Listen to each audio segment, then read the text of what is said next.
What is up, everyone? It is Lovenji Gaming. And a bit of a confusing rotation has occurred. Here, we are in the round 2 of the Invisible Cup, a tournament where we hide the identities of our players from each other so that you don't know anything about their playstyles going into the game. You don't know if they're more skilled than you don't know if they are less skilled than you. You only know the name that they have been assigned in this tournament.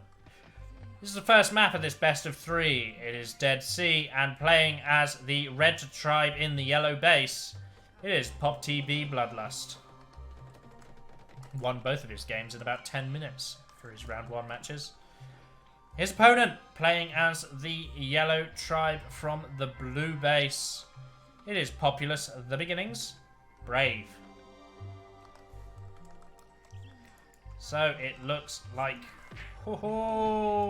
some cheeky convert stealing coming out from our red player so far. Look at this aggressive converting from red, getting straight out of there and converting all across the map. It looks like yellow's really not going to get the best of red. In terms of convert wars, we have a very experienced Dead Sea player from the looks of it. People guesstimated when they saw red play, or Bloodlust play, in his first game, even though his opponent didn't last very long, that Bloodlust was something of an expert at Dead Sea from how he moved the Braves. His first 2 buildings are a warrior training hut, and they are both just pumping out warriors, so that does tell me that there is some level of experience going into Dead Sea. We'll see if his first spell is a land bridge, because land bridges are great in Dead Sea. You can block off the course. Meanwhile, our yellow player, I've lost them. They're over here. First building is a warrior training hut. There are a couple of normal huts mixed in, but there are also some warrior training huts. So I do think that yellow knows how to play Dead Sea, just might be a little bit slower at it. Actually misses the first blast on the first warrior. That warrior is now seeing stars as even more warriors. I can hear them shouting, but I can't bloody see where they're coming from. I'm going to be going getting rid of the spectator view, and the reason I'm doing that is because then I can see the minimap, and with the power of the minimap I can see where all the red troops are coming from.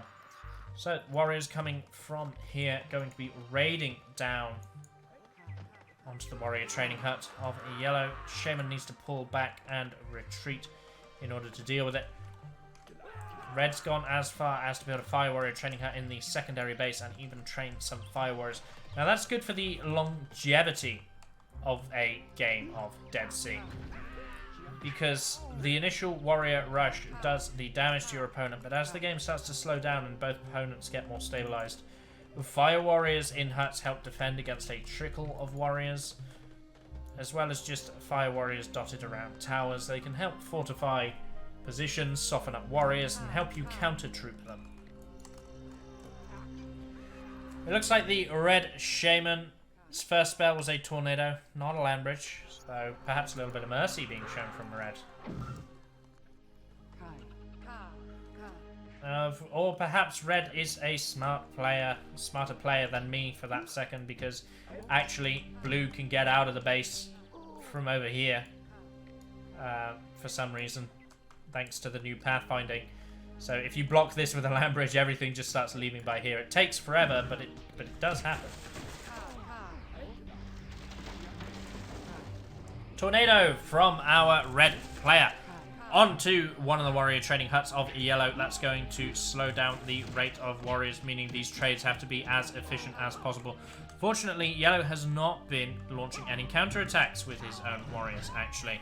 Instead, preferring to keep the warriors at home.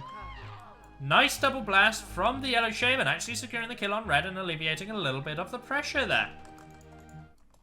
Meanwhile, red is building all over the map, and that is typical for a game of Dead Sea. You will see a lot of production everywhere. But just as I said about the blue base, the same way that warriors, that blue can get out this way, warriors can get in this way, and yellows run right past them.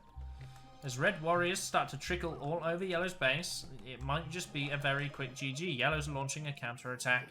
What spells does yellow have access to? There are no spells, and in fact yellow might have just now noticed that there are red warriors all over his base. a spot of negligence from yellow there is going to see the population for yellow reduced to 13. Now, there are still plenty of wild men that you could convert.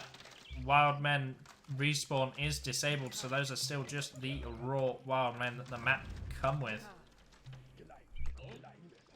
These yellow warriors are doing a little bit of damage, and then they're going to have to get the heck out of there. Red with a major population advantage right now, and yellow without any warrior training huts. This will probably just be GG from here on. First blast from the yellow shaman. Second blast onto the yellow shaman, fails to find the warrior. This warrior's going to still be alive, and there's warriors over here, and there's warriors over here. I don't think yellow's going to be able to keep themselves in this game. Red's prayed to something. What is red prayed to? Oh, double earthquake from red. Devastating amount of damage there. I don't know what red prayed to, but it was, what was this?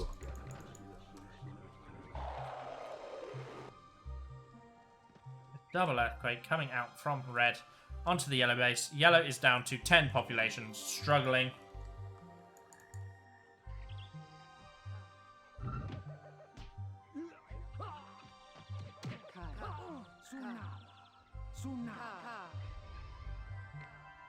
Red's making sure to go around the map, getting the converts, denying yellow the opportunity to remain in this game for much longer as the populations start to massacre.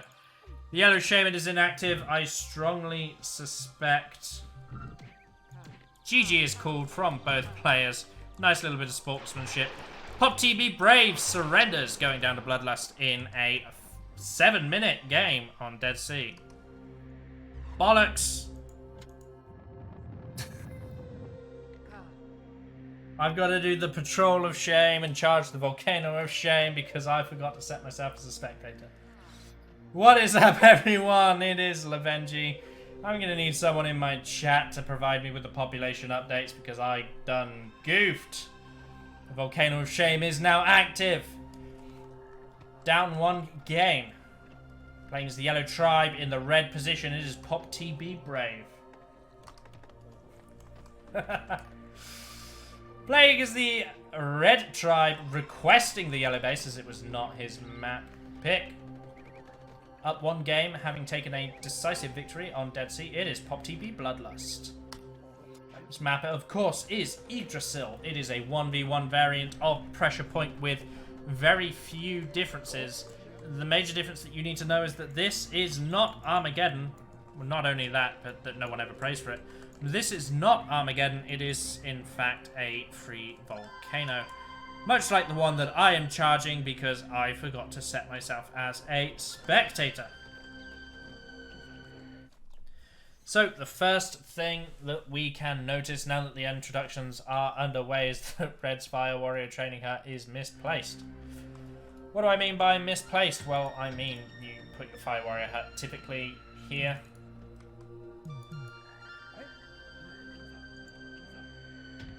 Here? Here? It's here. Typically here. Maximum amount of space, because then you can fit many rows of huts.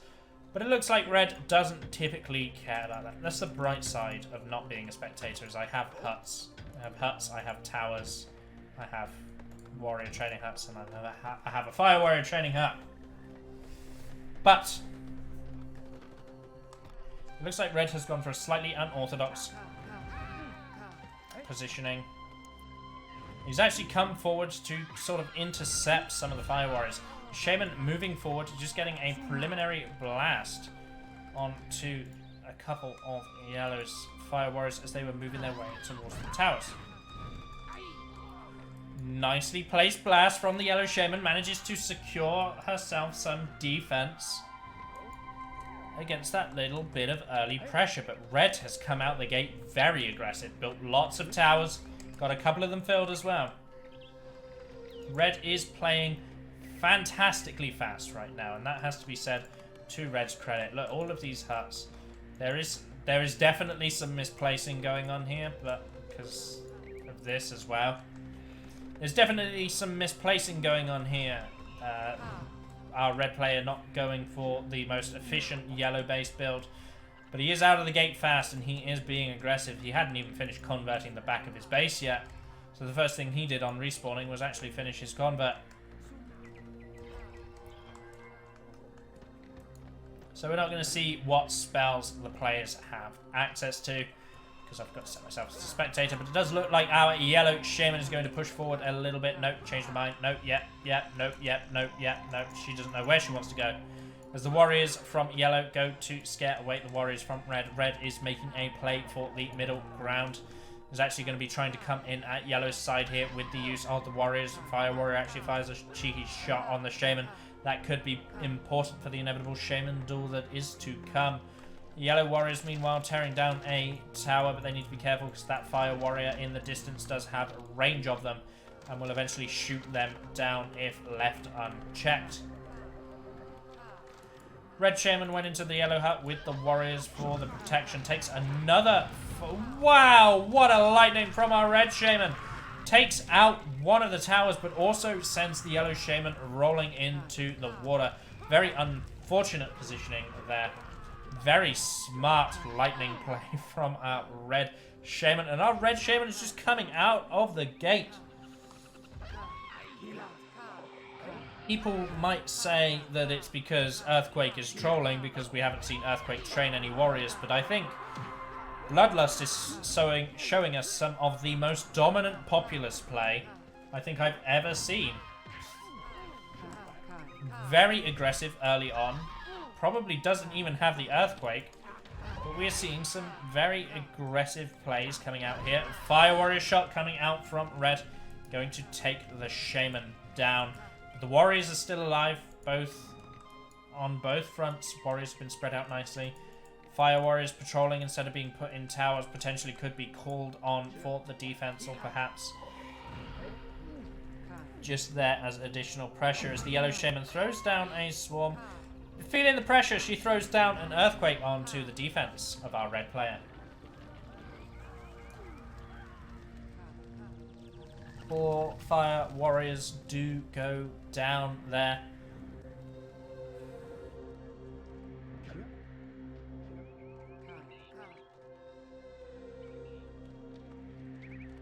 So, we've seen some very clever plays out of our red players. Some smart innovation. Population has been killed, as well as some very clever shaman kills. But we'll need to see if the corners that red has cut to try and be this quick and this aggressive translate into skill in the later game, as red responds with an earthquake of his own. Wow. I know I've been complimentary of the way that red is playing, but that was kind of a perfect roll of RNG because it lowered the height of the land significantly.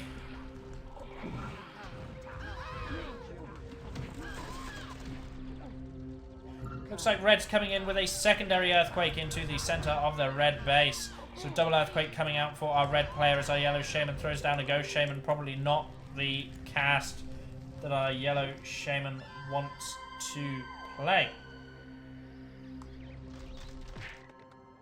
So we've got warriors running by for our red player. Going to be scaring away the warriors of yellow right now. That is correct. Inch 2 Maniac, the version of this game, is known as the 1.5 version, colloquially referred to as beta. It has a number of bug fixes as well and feature changes.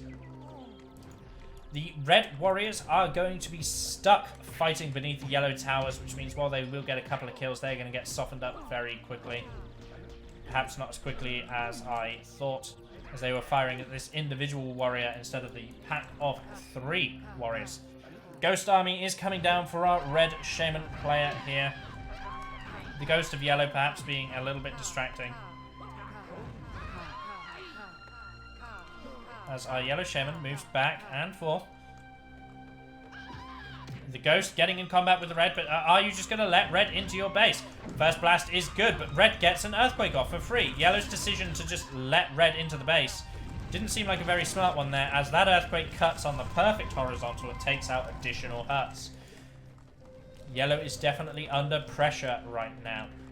doing a good job of building out the base. There's only a couple of huts left here at the back. Side strip's still got to be built out. It looks like Yellow has abandoned the notion of building huts along here and has settled for extra towers. And we look at Red's base. Red's building a second warrior training hut. Still got space for a couple of huts at the back of the base. The build is messy. It is not perfect. If Yellow can camp for long enough, then Yellow might be in a better position building the quote-unquote perfect base.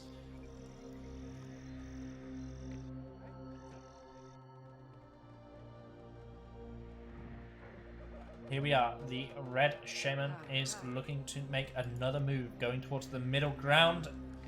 She is at the moment going to get the height advantage for herself. It looks like the Yellow Shaman is not... No. For a second there, I thought the Yellow Shaman was opting to propose a trade. Not the move that I would make in Yellow's permission, if I am totally honest. Trading on pressure point is a very dangerous maneuver, and can be especially so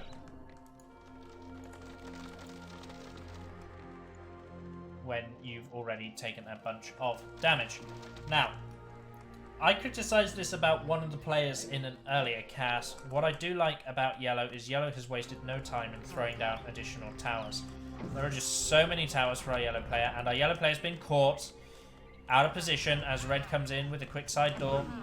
Nothing's been built out here yet, really. It's just a couple of small huts. Yellow finds the lightning onto the Red Shaman as Red throws down the earthquake, cancels whatever plan this was, damages this hut as well. Actually makes it so that a tower is going to be required to build on this little stretch of land. Red player is trying to build towers on the hill, but they're unfortunately within range of this yellow tower, which means they're not going to be able to be completed. And any population that is sent to assist in their construction will be taken care of.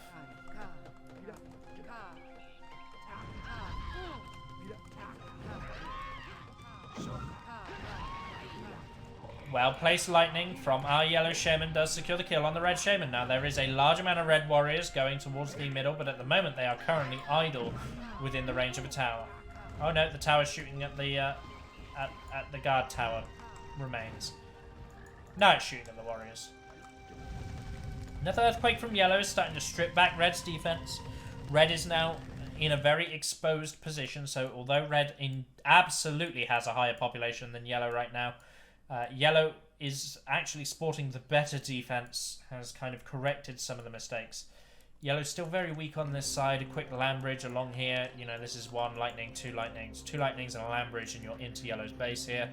Those are not very expensive spells. It looks like our Red Shaman has respawned pretty quickly because of the water death. Respawn timers in Populous go from the moment the ghost despawns. The ghost despawns instantly from a water death, which is why the respawn from water is quicker.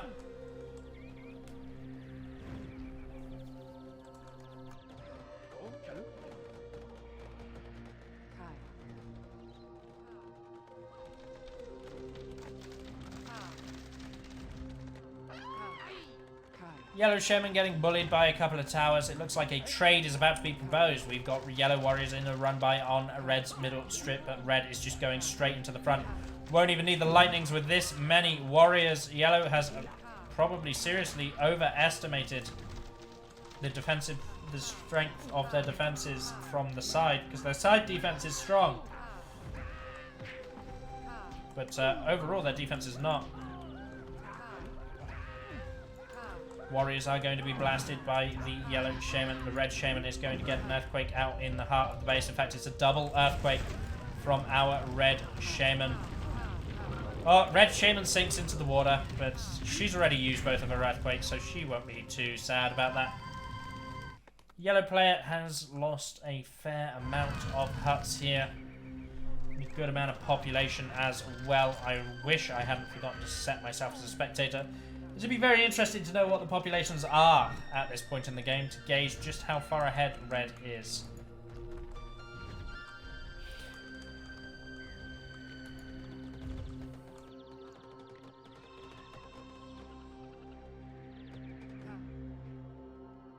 Yellow has plenty of trees still standing, so yellow could either be upgrading these huts. There's still so many small huts in this base, especially these ones at the back. Upgrading huts or just building towers. Keep building towers and filling the towers. It's the important thing. Building and filling the towers. Yellow warriors coming in on the run by, actually going to soak up some damage from these towers. What's our yellow shaman doing? She doesn't know what she's doing yet. It looks like she wants to attack in at the front. Meanwhile, our red shaman has respawned and is stood next to an empty tower. Probably going to be looking to see if he can get the yellow shaman tied up into combat. Dip in there for a long-range lightning. The red player has done well, given the mess of a base that he has built. He's got very well upgraded huts throughout the base. There are a couple of small ones, but all the safe ones at the back are being upgraded as a priority. They're looking good. Got a tornado coming out from our red shaman, stripping back one of the towers. Ghost coming down to distract the fire warriors in towers as two more tornadoes come out, one on a hut and another one on a tower. Now we'll see if there's some ridiculous luck with these horizon tornadoes. There, one tower gets its roof taken off. Second tower gets its roof taken off. The horizon tornado luck is real. Looks like our red shaman going to be dancing around the middle. Populations are 53 to 108, so it does look like our red player has a strong advantage here. Once again, yellow proposing a trade that I really don't think yellow should be going for. The earthquake is going to come down, it's going to sink a tower, it's going to sink a hut, it's going to kill a couple of fire warriors. Yellow lights his own tower. Didn't light that tower anyway. A couple of lightnings do come down onto red. Neither of them find the target, but it's okay because the fire warriors make up for the terrible shots. Yellow shaman now in a rare moment of respite. Has an opportunity now to think about the next play on the map. Think about what she wants to do next. Very aggressive start from our red player, perhaps threw everything out of whack. Then our yellow player is just looking to try to normalize and reach a point of stability where the game decisions become a little bit easier to make. I do wonder if that's a hut now. It is not, unfortunately. Frontline earthquake coming out from our yellow player, going to sink one of the towers, sets fire to this hut over here, leaves this tower completely unharmed, because of course it does. Bases from the world view, you can see the damage that has been dealt from a massive earthquakes, but that hasn't stopped yellow from sporting double warrior training hut. Double warrior training hut, also the theme for our red player as well. See a land bridge coming out from red's actually starting to fill in this water. I like that play from red because now red is going to be able to establish several waves of towers. Ghosts go down, distracting some of the fire warrior shots, and even more ghosts coming down, perhaps unnecessarily. But they're now going to be used to push into the towers. As you can see, they soak up shots incredibly well. Tornado coming out from our red player, a ghost army. Shortly thereafter, the ghost is going to enter probably these two towers and send the fire warriors running. Meanwhile, the red warriors are being commanded to run down the... wow. This side door, the back door, whatever you want to call that. I guess this is the back door. I don't know. Red warriors are running by is the key sentence that is going on there. Yellow's on the high ground. Yellow's trying to hold a position as the red shaman almost catches her going up a hill. Yellow manages to get the retaliatory light, but not before the earthquake incantation is spoken. Yellow shaman stops herself from burning, but look at all these red warriors now doing a little run by into the base. And I think that yellow shaman is significantly out of position enough. In fact, she's getting pressured by fire warriors. She is out of position enough that these warriors are actually going to get into the base. Now, yellow does have a couple of warriors nearby that could perhaps be utilized to clean this up. But it looks like those warriors have just been given a command to go elsewhere. So, one of the fire warriors does go down. A second warrior going down as well. But this third warrior is probably going to get himself a couple of kills. Especially with the additional reinforcements of his bro there. Red Shaman alive and well, going to be pushing forward. Lakai onto the front line. There's the defense. Two towers completely shaken down and ignited, so they should go down to 3 stages, I think. Can never tell. But the yellow base is poorly defended, and red is looking to take advantage of that. Fire warriors do shoot and push her back down the hill, but with the 3 tornadoes. This is a nightmare to walk into, admittedly, but... no, Yellow Shaman is actually here. I did not see that the Yellow Shaman is here. She was over here the last I checked. I don't know how she got here. But Red Shaman goes down. Red's EQ doing pretty much the same damage that was done before. The yellow under a considerable amount of pressure still. So much so that the upgrading has not been complete. We can see there are still several medium huts in the middle of this base, which just gives you a sign of the pressure that yellow's under. There's a brave in a tower over here. Red's base is just obscene. Everything now fully upgraded, save for the frontline huts, but those are frontline huts. You don't care too much about those. They are more of just a distraction. Waves of towers being pushed in there as well. What Red has basically established for himself is rows of defense. I talk about this all the time in my Populous cast because it's so important. These rows of defense are effectively how far a shaman can push in a single attack. The more towers you have and the more staggered out they are, the more rows of defense you have. This Ghost Shaman operated as a successful distraction as the Yellow Shaman went the wrong way. Has identified the real Shaman, but it's probably too late now. We're going to see double Earthquake once again from our Red Shaman. Yellow trying to get the population out of there. And there you go. Most of the population is able to evacuate. But the hut does go down. That was not water.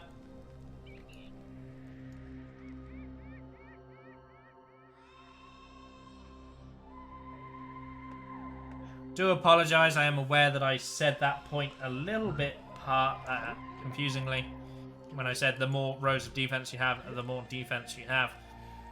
Basically, this is one row of defense. Theoretically, a shaman could get past this in one attack. But when you add this to it, this is your second row of defense. A shaman needs to get through this in one attack, and then this in another attack. Because the shaman is capped on a lot of the useful spells that she would use to push through.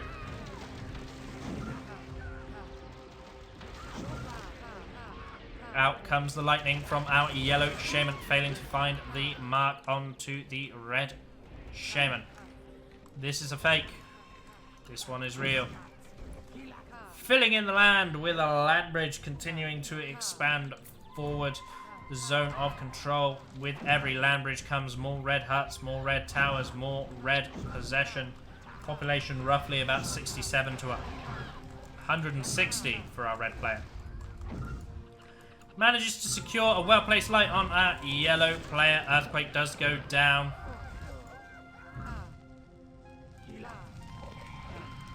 Ghost armies coming down as well. The ghosts actually being given an order to patrol around the shaman. As you can see, they are really useful.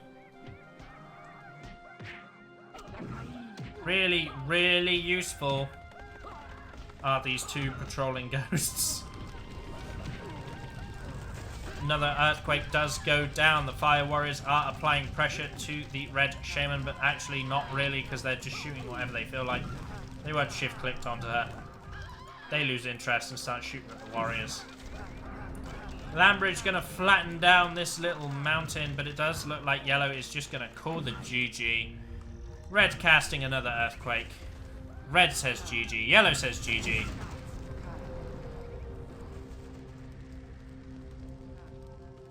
Yellow had some spikes.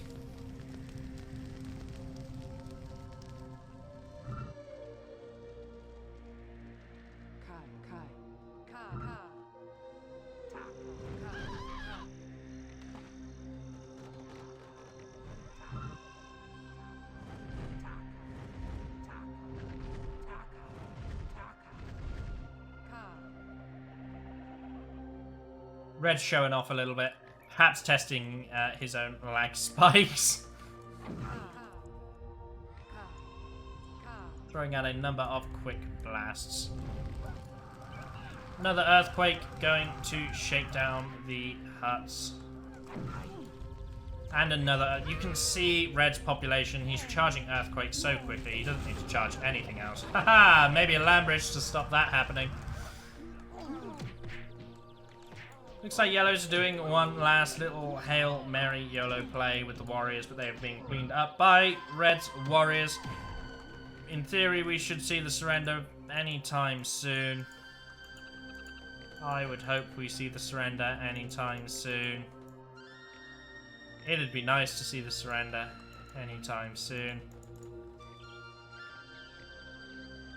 But I guess not. So, looking at the map now, the game is over. Red has absolutely won this. But we'll take a little look. Oh, no, there's the surrender. Well played, says Brave. Surrender. Pop TV Bloodlust advances. Is going to be our 6th player to enter the round of 8. Meaning he is the 6th player to secure himself a grand old $50.